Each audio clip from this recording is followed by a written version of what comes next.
이곳에 오신 모든 도우리교회 모든 성도님들 환영하고 축복합니다. 어느 날 제인이 제게 이제 천주교에 다니는 거에 대해서 이제 물은 적이 있습니다. 근데 이분은 본래 종교가 없거든요.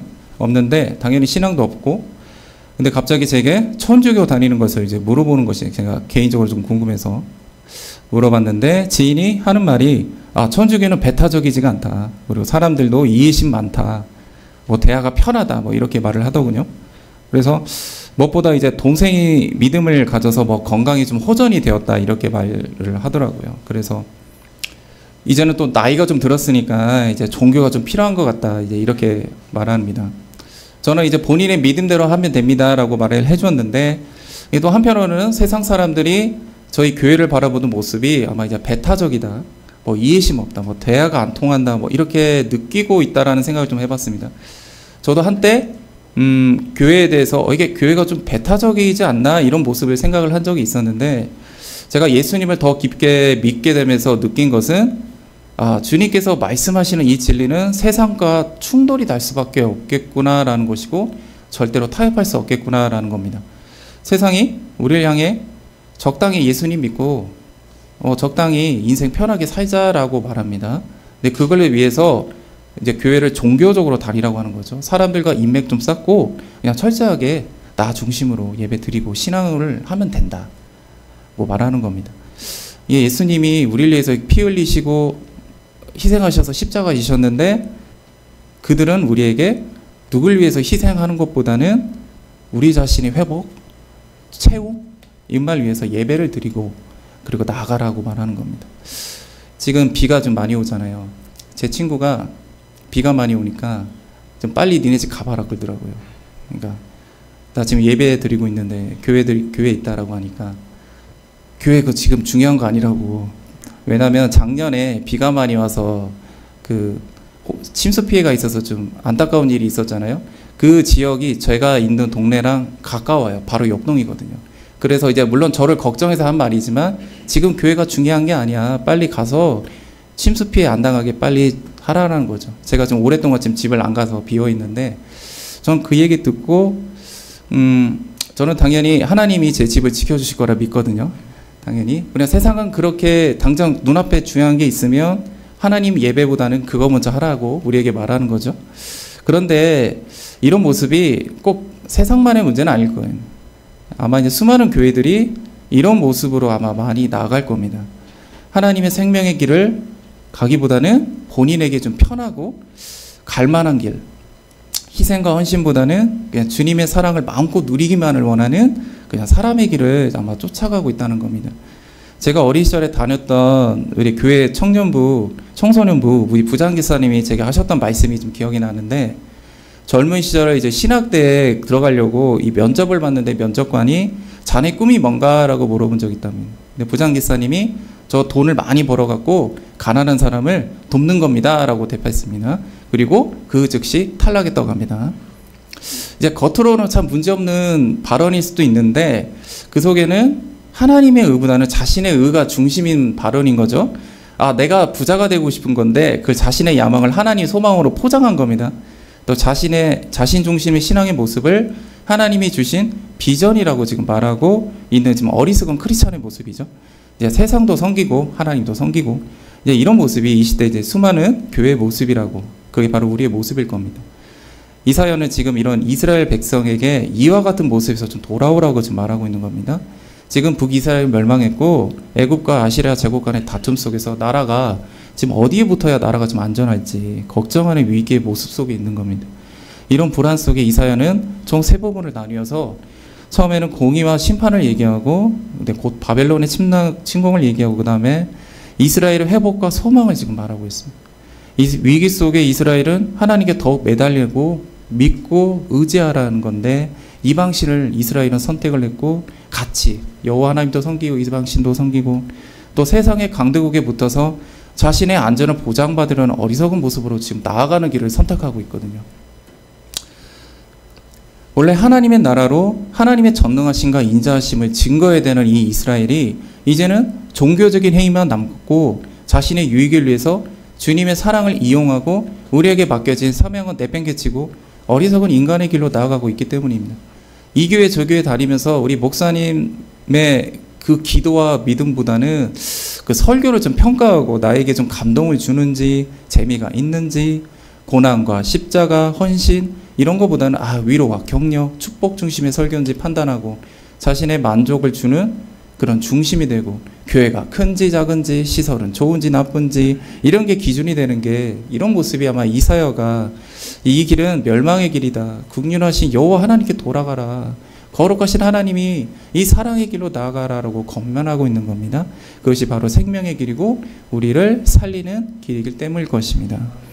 여기 계신 모든 도우리교회 성도님들은 이사야서 55장 8절 말씀처럼 하나님의 생각이 우리의 생각과 다르고 하나님의 길이 우리들이 추구하는 길보다 높으며 하나님의 생각이 우리의 생각보다 높으시다고 믿는 하나님의 거룩한 백성임을 믿습니다.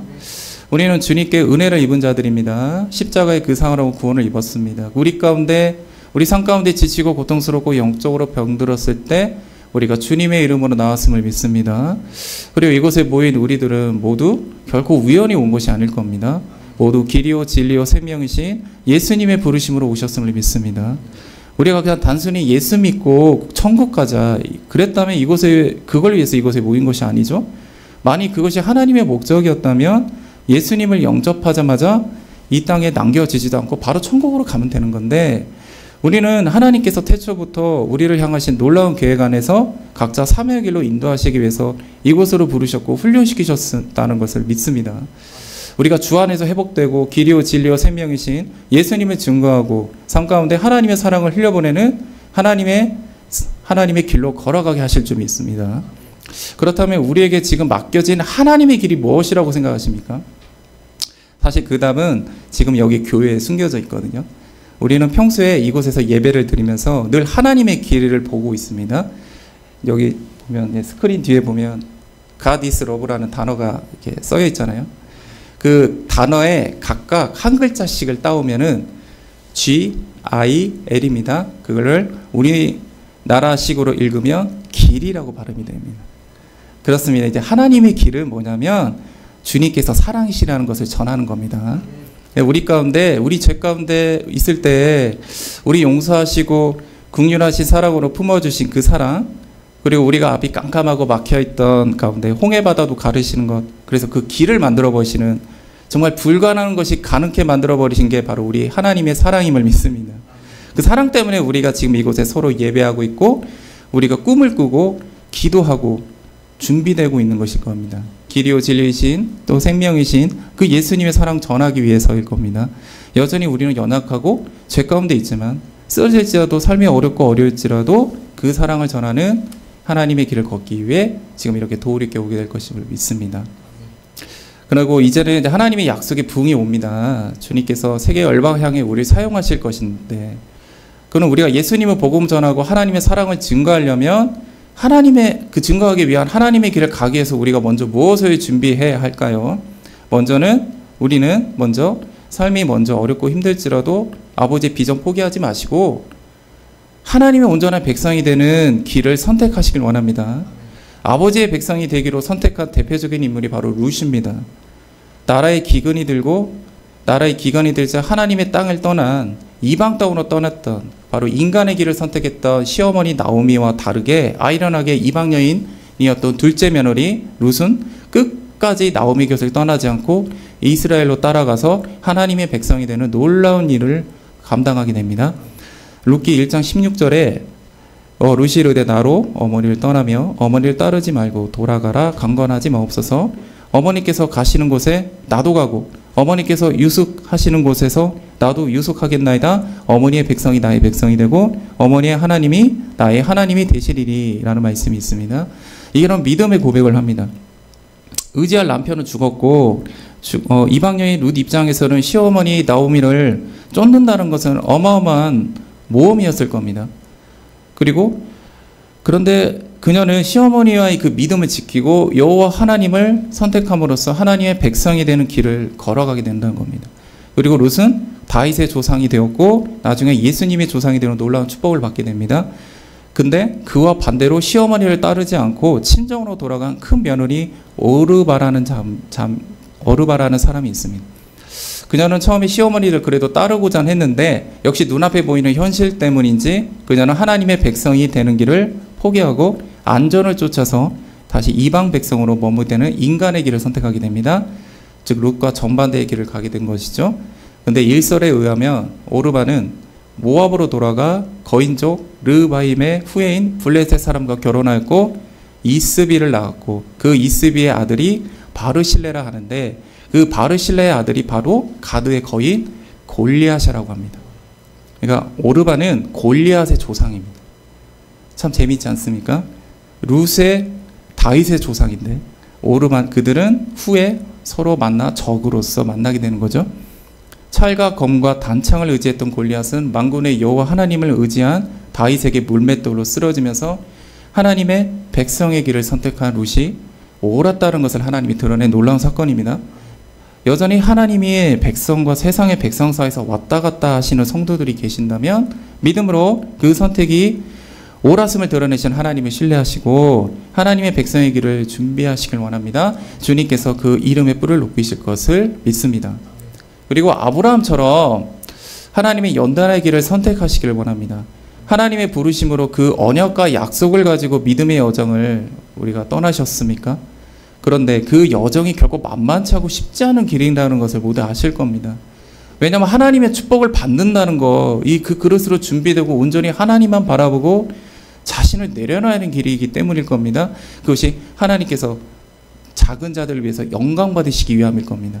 아브라함과 롯은 하나님의 약속을 믿고 하나님의 언약의 땅 가나안으로 왔는데 아브라함과 롯이 가축의 우물 문제 때문에 서로 갈등이 생깁니다. 아브라함은 롯에게 선택한 땅의 반대편으로 가겠다고 정합니다. 롯은 저 멀리 물된 동산 같고 풍요로워 보이는 소돔과 고모라 땅을 선택하고 아브라함은 메마르고 물도 풍족하지 않던 산악지역으로 이동하게 됩니다. 아브라함은 하나님의 연단의 길, 광야의 길, 고난의 길을 선택했습니다. 근데 그것은 하나님의 복의 사람이 되기 위해서 아브라함뿐 아니라 여기 계신 누구나 겪어야 되는 하나님의 필수 코스인 거죠. 믿음으로 연단되지 않으면 하나님의 길을 가는 도중에 중도에 포기하고 무너질 수밖에 없기 때문입니다. 그 언약의 복이 크면 클수록 그 연단의 크기가 그 기도의 분량이 더 커질 수밖에 없을 겁니다. 하지만 많은 크리스찬들, 많은 믿는 자들이 롯과 같이 보기에 풍족하고 풍요로운 길을 걷고자 원합니다. 하나님을 믿고는 싶은데 연단의 길은 피하고 싶고 풍족한 길도 같이 걷고 싶은데 이런 모습이 이 시대의 기독교인의 모습인 거죠. 그 결과 롯은 소돔과 고모라의 멸망으로부터 간신히 피하게 되고 믿음이 없던 롯의 아내는 뒤를 돌아보지 말라는 경고를 무시하고 돌아보다가 소금 기둥이 됩니다. 그 끝은 자신들의 딸과 잘못된 동침에서 생겨난 하나님을 대적하는 백성의 조상이 되어버립니다. 지금 본인의 풍족함을 지금 내려놓고 하나님의 뜻에 순종해서 주님의 메마른 땅으로 걸어가고 계십니까? 주님을 만나는 은혜가 있으시길 원합니다. 그리고 약속의 언약이 모두 이루어지시길 원합니다. 자신을 하나님께 내어 맡기시고 오직 주님만 바라보는 하나님의 사람이 되시는 은혜가 있으실 겁니다. 비록 그 땅이 메마르고 목마른 땅이지만 주님께서 함께 하신다면 결코 저주의 땅이 아니라 나를 살리는 생명의 길일 것입니다. 주님은 사막에 길을 내시고 목이 마를 때 반석을 치셔서 물이 솟아오르게 하시고 하실 수 있을 분이심을 믿으시길 원합니다. 그래서 하나님의 사랑의 길을 전하는데 준비된 사명자로서 준비되어지는 은혜가 있기를 원합니다. 이제는 주님께서 부어주시는 은혜만 찾는 자가 아니라 예수님께 올인하고 예수님께만 순종하는 하나님의 온전한 제자의 삶으로 나아가시기를 원합니다. 예수님께서 공생애를 하시면서 가장 공을 들였던 게 바로 제자들을 양육하고 키우는 것이었습니다. 그만큼 중요하고 중요한 일이기 때문인데 요즘 도우리교회도 하나님의 명령에 따라서 담임 목사님을 통해 제자들을 키우고 계시잖아요.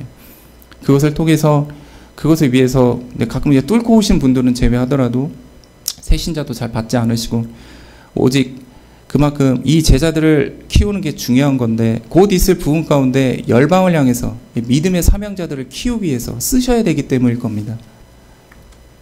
주님을 따르는 무리들은 참 많이 있었어요. 오병이어 기적 당시 성인 남성만 5,000명입니다. 그 많은 숫자가 예수님을 따랐는데 많은 사람들이 예수님의 말씀을 듣고 갔지만 모두 제자가 된 건 아닙니다. 따르던 저들이 허기진 모습을 불쌍히 여기셨던 예수님이 보리떡 5개와 물고기 2마리로 5병의 기적으로 저들을 배불리 먹이셨습니다. 그러니까 배가 불렀던 저들은 갑자기 예수님을 인간의 왕으로 세우려는 움직임 보이기 시작합니다. 이에 예수님께서 이 땅에 오신 진정한 구원의 목적보다는 자신의 배를 채워주고 로마로부터 해방시켜 주실 강력한 왕을 예수님께 기대하고 있었기 때문이죠. 저들은 예수님의 말씀과 하나님의 나라 그리고 기적과 치유에만 정신이 파져 있는 거죠. 그저 예수님을 마치 이 시대의 아이돌을 좋아하고 따르는 팬의 모습으로 지금 따르고 있기 때문입니다. 아이러니한 게 아이돌이란 뜻이 우상입니다. 우상. 저들은 예수님을 우리 구주 아버지가 아니고 우상으로 보고 있습니다. 예수님은 그 자리를 그냥 바로 피해버리셨죠. 그리고 주님께서 십자가 앞에 돌아가시 전까지 갈릴리에서 제자들을 양육하고 키우는 데 더 힘을 쏟으시게 됩니다. 그럼에도 최후의 만찬 때는 누가 더 큰지 서로 논쟁하고 있고 예수님께서 잡혀가실 때는 요한 외에는 모두 뿔뿔이 흩어지고 제갈길로 가버린 양들 같은 모습의 무리의 모습을 보이게 됩니다. 하지만 성령께서 오셔서 우리 제자들을 변화시키시고 이제 예수님께만 올인하고 온전히 순종하고 복음을 전하는 그 목숨을 아끼지 않는 담대한 자들로 우리 제자들이 변하게 되죠. 진정한 제자로 변하게 된 겁니다. 그리고 그들이 각자 제자들을 둡니다. 그리고 예수님을 가르칩니다. 그 제자가 또 다른 제자를 만듭니다. 그 제자는 또 다른 제자를 만듭니다. 그래서 진정으로 예수님께 목숨 보는 참 백성으로 제자들을 계속 서로 확대되어서 키우게 되는 겁니다. 수많은 사람들이 여전히 무리로서 아니면 팬으로서 예수님을 우상으로 따르고 있지만 저희 있음을 알고 있는데 과거 저희 교회도 담임 목사님께 막 치유받자고 예의도 없이 막 시간 없으니까 빨리 해달라고 머리 들면서 기도 부탁하고 이런 무리의 모습을 가졌던 많은 성도님들 계셨습니다. 근데 본인의 믿음과 기도 없이 담임 목사님의 기도만 의지하고 있고 부흥의 날짜만 기다리고 있는 이제 무리의 모습을 가진 성도들이 있었던 거죠. 하지만 여기 계신 우리 도우리교회 우리 온 성도님들은 믿음의 300용사고 120 성도고 70기둥이고 그리고 이제 12제자로서 훈련되고 변화되어서 이제 진정한 길이요 진리요 생명이신 예수님을 증거하고 하나님의 사랑을 흘려보내는 거룩한 하나님의 길을 걷는 제자로서 변화되고 있음을 믿습니다. 여전히 우리 안에 있는 과거에 우리의 그 무리로서의 여전히 남아있는 욕망, 야망, 그 습성 남아있지만 예수님이 십자가 앞에 못 박고 주님께 내려놓고 주님께 올인하고 순종하고 목숨 걸면서 하나님의 길을 걸어가는 진정한 제자로서 사명을 감당하는 우리 도리교회 모든 성도님 되시길 원합니다. 이제 우리는 하나님의 길을 가기 위해서 룻처럼 아버지의 백성이 되었고 아브라함처럼 고난의 길, 연단의 길 거쳐서 예수님의 제자로서 훈련되어 지금 이 도리교회에 있습니다. 여전히 하나님 이 길을 걷는 자로서 기도도 믿음도 부족하지만 이제 피할 수 없는 놀라운 부흥이 있기 때문에 맞춰서 기도와 말씀으로 준비시키시고 온전히 제자의 모습을 완성해 나가고 있음을 믿습니다. 이제는 하나님께서 저희들을 들어 쓰셔서 각자 자리에서 겸손히 이웃을 섬기고 헌신하게 하시고 희생하게 하셔서 하나님이 사랑이시다, 예수님이 구원이시다 라는 걸 증거하면서 이제 평생을 살아가실 겁니다. 그리고 이 길을 시작하셨다면 이제는 끝까지 참고 인내하셔서 완주하시길 원합니다. 우리가 흔히 인생의 여정을 말하면 믿음의 순례길이다. 그리고 특히 마라톤 경주에 이제 많이 빗대서 설명을 많이 하는데 몇 천 년 전에 그리스와 페르시아가 전쟁에서 불리함을 극복하고 극적으로 승리를 따낸 후에 그 기쁜 소식을 전하기 위해서 아테네까지 쉬지 않고 뛰어가서 그리스가 승리했다는 단 한마디를 전하고 죽은 병사가 있습니다. 그 병사를 기르기 위해서 시작된 게 바로 마라톤 경주인데 우리가 달려갈 이 여정이 예수님의 승리를 전하기 위해서 우리 앞뒤 돌아보지 않고 달려가서 영광스러운 죽음으로 완주하는 하나님의 삶의 길이구나라는 생각을 하게 됩니다. 마라톤이 그냥 단순히 뛰기만 하면 되는 운동이거든요. 다른 스포츠에 대해서 많은 스킬이 필요한 게 아닙니다. 그냥 페이스에 맞춰서 참고 인내하면서 45.195km를 쉬지 않고 결승점을 향해 나아가기만 하면 됩니다. 근데 우리가 우리가 달려가야 되는 이 하나님의 이 사명의 길이 이와 같습니다. 평평한 길을 가거나 내리막길이 내려가듯이 이 사명 감당할 때는 아무 문제 없이 나아가기도 할 때도 있습니다. 근데 갑자기 오르기 싫은 오르막길을 맞이하게 됩니다. 그러면 있는 힘을 다해서 짜내서 올라가야 되는 거죠. 그럼 우리에게도 역시 힘들고 어려운 일이 이 사명을 감당하다가도 어려운 일이 닥쳐오면 우리는 아버지께 기도하면서 이 사명 감당하기 위해서 모든 힘 짜내기 위해서 달려가는 것과 비슷한 겁니다. 경기 도중에 목이 마릅니다. 고통스럽고 힘든데 어쨌든 참고 참아서 분기점에 있는 생수와 이온 음료가 있는데 그걸로 자신의 갈증을 해소하고, 그래서 그 갈증을 해소한 힘을 얻고 다시 완전한 에너지를 얻는 것처럼 우리도 이 사명 감당하다 보면 목마름 가운데 하나님이 주시는 목마름 가운데서도 하나님이 주시는 그 은혜의 생수로 갈증을 해결해야 되고 다시 되살아나서 끝까지 완전한 힘을 갖는 것과 비슷한 거죠. 그런데 경기 도중에 지쳐버렸고 도중에 포기하고 싶어질 때 참고 인내하고 버티다 보면 이 레이스를 이어가고 있는 도중에 보면 순간 이 극한의 고통을 넘게 되면 러너스 하이라는 것을 겪게 됩니다. 이게 뭐냐면 엔돌핀이 분비가 확 되면서 도취감이 막 느껴지고 온몸이 오히려 가벼워지는 거예요. 그리고 고통이 줄어들면서 끝까지 이 마라톤을 완주하게 되는 힘을 얻게 되는 증상을 말하는데, 우리 또한 마찬가지로 이 길을 뛰어갈 때 힘들고 아프고 괴로울 때 주님을 찾고 인내하면서 나아가지만 지쳐버릴 때는 주님을 찾을 힘조차도 없고 무기력하게 되어서 그저 버틸 수밖에 없는 상황이 올 때 그때 주님이 찾아오셔서 주님이 우리에게 엔돌핀처럼 그 기쁨과 평강을 주시고 격려와 위로를 주시는, 오히려 담대한 힘을 얻고 믿음을 더 강건해져서 끝까지 완주하는 이런 놀라운 일이 있을 줄 믿습니다. 하지만 이 길을 완주하는 게 우리 힘만으로 할 수는 없잖아요.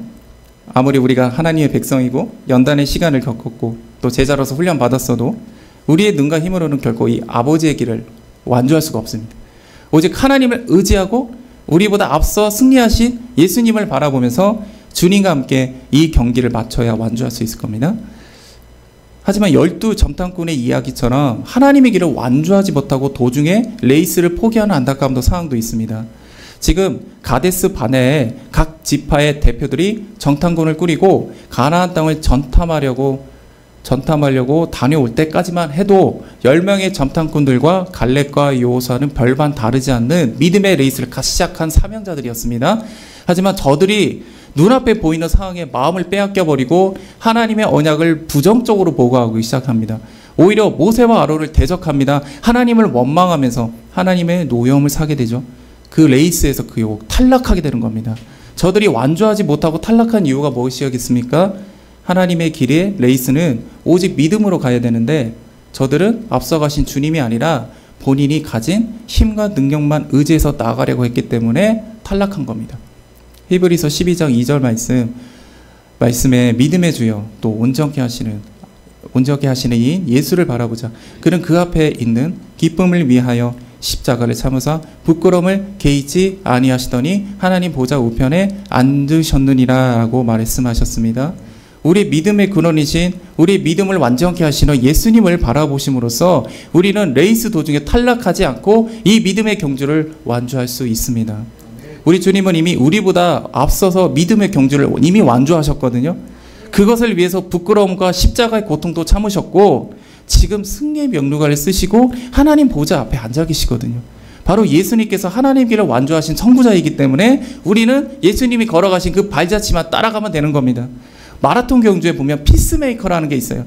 피스메이커라는 건 선수들의 기록 향상을 위해서 어느 지점까지만 뛰기로 계약을 하고 선두그룹 앞에서 선수들을 이끌어가면서 선수들에게 이끌어가는 그런 선수들을 피스메이커라고 합니다.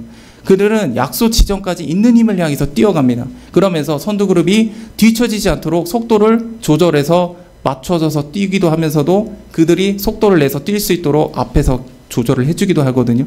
그래서 좋은 기록을 낼 수 있도록 포기하지 않도록 끌어주는 역할을 합니다. 우리 예수님이 지금 우리 믿음의 레이스를 위해서 피스메이커를 자청하고 계십니다.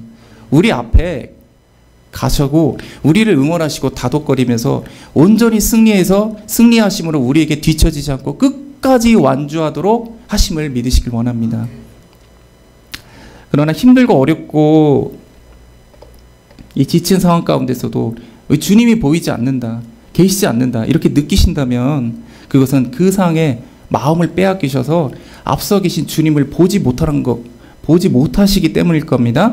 믿음의 눈을 여셔서 앞서 계신 예수님을 바라보시길 원합니다. 그리고 우리들이 하나님의 길을 중도에 포기하지 않고 끝까지 완주할 수 있도록 우리 옆에서 또 함께 같이 뛰어주고 계심을 또 믿으시길 원합니다.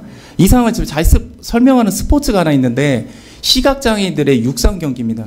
시각장애인들은 눈이 보이지 않잖아요. 당연히 혼자서는 절대 뛸 수가 없어요.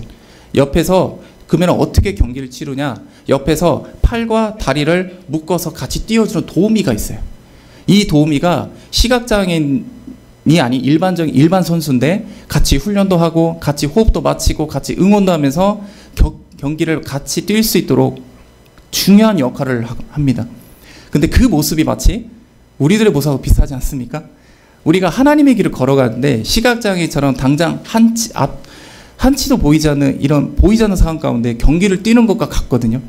그 레이스 가운데 캄캄한 밤에 눈앞에 하나님이 인도하시는 불빛만 믿고 의지해서 가야 되는데 한 걸음씩 믿고 전진하는 건데 내 옆에 예수님 주님께서 우리의 팔과 다리를 묶어서 같이 걸어가고 같이 뛰기도 하는 겁니다. 넘어질 것 같으면 넘어지지 않게 잡아주고 힘들어 쓰러지면 일어날 수 있도록 다독이고 기다려주시는 게 바로 우리 예수님이십니다. 디모데후서 4장 6절에서 8절 말씀에 전제와 같이 내가 부어지고 나의 떠나갈 시간이 가까웠도다. 나는 선한 싸움을 싸우고 나의 달려갈 길을 마치고 믿음을 지켰으니 이제후로는 나를 위하여 의의 면류관이 예비되었으므로 주 곧 의로우신 재판장이 그날에 내게 주실 것이며 내게만 아니라 주의 나타나심을 사모하는 모든 자에게 도니라 라는 말씀이 있어요. 사도 바울이 이제 하나님의 길을 완주하고 제자 디모데에게 마지막 편지를 보내는 겁니다. 곧 순교를 하거든요. 전제라고 하는데 곧 재물, 마지막에 부어지는 포도주를 전제라고 하는데 그것을 자신에게 비유하고 있어요. 이제 마지막 순교의 제물로 이 선한 삶이 끝마친다. 이제 하나님의 길을 완주한다라고 담당하게 말하고 있는 겁니다. 그리고 의의 면류관이 예비되었다라고 밝히죠. 그뿐 아니고 여기 주의 나타나심을 사모하는 모든 자들, 즉 하나님의 길을 완주하는 모든 자에게 이 의의 면류관이 예비되어 있다라고 말씀하고 계십니다. 우리 전쟁에 승리한 자들은 백성의 환호를 받고 왕 앞에 서게 되죠. 그들은 치열한 전투의 흔적이 있어요. 온몸에 남아있어요. 온몸에 피도 흐르고 상처도 투성이고 갑옷은 너덜너덜해졌고 제대로 씻지도 못해서 막 냄새도 날 거예요. 근데 그것은 이게 영광의 상처고 선한 싸움을 마치고 막 주님의 길을 완주하는 훈장과 같을 겁니다. 그리고 승리의 면류관을 우리 주님께서 쓰여주시면서 우리가 승리했다라고 주님께서 말씀하시고 드러내실 겁니다.